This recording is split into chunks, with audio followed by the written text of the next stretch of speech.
You know, one of the biggest myths of alcohol use disorder is if you can take one form of alcohol and exchange it for another form of alcohol, possibly one that has a lesser alcohol content in it, and then claim to say that you're working on yourself because you're drinking an alcohol that has lesser content in it, or maybe less. You're having a lesser volume on a daily basis, and somehow you're rationalizing that you're working on yourself because you're drinking less.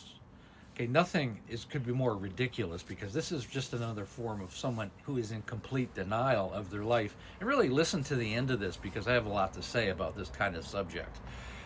Rationalization is the biggest issue for people who suffer from alcohol use disorder, rationalizing their activities.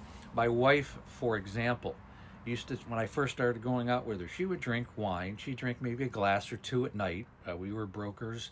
Insurance brokers work for a corporation. It was a way for her to relax. It was her reward system. Well, eventually that turned into a 0.75 liter of wine.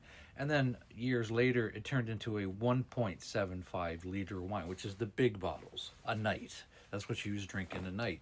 And then later on, when she got into when she started having DUIs, later in life, and then she started having court ordered things like having to go to rehabilitation facilities or outpatient facilities and detoxes when these things were starting. So she started realizing that she needed to make concessions rather than thinking in her head that she needed to completely eradicate it from her body.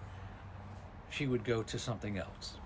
And really, I'm just using my wife as a particular vantage point because it's one that many people go down. So instead of drinking, say, almost 2 liters of wine a night, she would go to drinking beer because wine is around 11, 12% by volume of alcohol. A beer is somewhere in the range of 3.5 to say 6.5%. There's some that are higher, but that's the general range of most beers, most mass produced beers.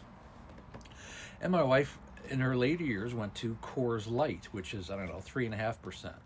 And that was her concession. The only problem is she would drink 25 or 30 of them a day. And I mean, I later discovered just the incredible volume that she was drinking on a regular basis. And in reality, that's actually way more than her liter of wine, because and just thinking that you're making one concession. These concessions are absolutely ridiculous and they're a rationalization. And so many people go down this kind of a road. And then there's always other kinds of rationalizations, like the most ridiculous one is, well, I'm only hurting myself, I'm not hurting anyone else. Or I still hold a job, I'm functioning, I hold a job, I pay my bills, I'm doing great. My health is still fine, I'm rationalizing that. I don't have any problems physically, my liver's fine, my heart's fine. And these are all things that are just a ticking time bomb. And if you have someone in your life and all you're getting back is rationalization, which is really in reality a complete irrational thought process, it means they don't have the ability to accept culpability or accountability for their actions. They're just simply not ready, and they may never be ready. And this is something that you can't force upon yourself as a family member. You can't force yourself on them. You can create boundaries and say, this is what we're going to do. I'm not going to be part of this anymore. But ultimately, it's 100% the responsibility of the alcoholic. 100%, not 95%. It's 100%.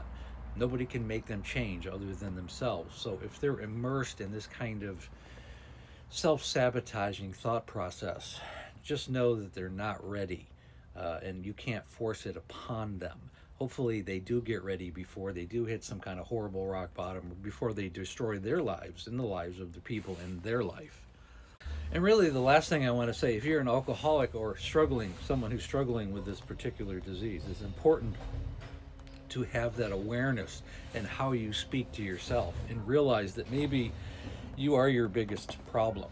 The problem is you, which is a big part of the reason why people drink, and recognizing that and understanding that you don't want to go down that road, and take care of this situation before it does get to the point where it's physically, emotionally, and psychologically an issue, to the point where you really can't do anything about it. When you've become so addicted and your body has become so addicted and so controlled and connived by the alcohol itself that you can't get out of it. And for many, that is the end for so many people. It's important that awareness is so So important. And realize the own BS that you tell yourself and that you tell other people, and that's really all it is. And I understand systems like the Sinclair method, where it's a tapering off method, where maybe you're drinking 20 beers to go to 15, 10, 5, and then they call it extinction. I understand that, but from a family standpoint, uh, really the only way to stop drinking alcohol is to completely stop and to go to a professional detox where you can, be in a professional setting, so you don't put yourself in harm's way. They have medications to help you with your, what your body goes through, especially if you've been drinking consistently for months or years. Okay, you have to go through a professional detox so you don't kill yourself or have a stroke or heart attack. Complete eradication is really the only way to get this malady out of your body, and then go to rehabs, and then completely immerse yourself in recovery and surround yourself with other people, among 100 other things that you must do. You must work on yourself. These are non-negotiable things. Awareness, number one. And again, if you follow me, you know the stories of my spouse, but it's all in her memoir. It's called Abanda, A Cautionary Tale of Alcoholism. And unfortunately, after 25 years with her, she passed away almost 5 years ago. Gosh, February 21st of 2020. So it's been almost 5 years. Again, I go live Monday through Friday, right around 6 o'clock Pacific Standard Time, 9 o'clock Eastern. I also have the Facebook group. It's called There's an Alcoholic in the Family. Link is in my link tree.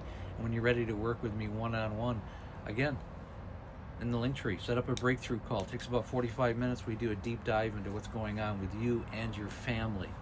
Okay, the call is free. The course is definitely not, but I'm looking for people who want to change their lives and the lives of their family. And again, thanks so much for listening.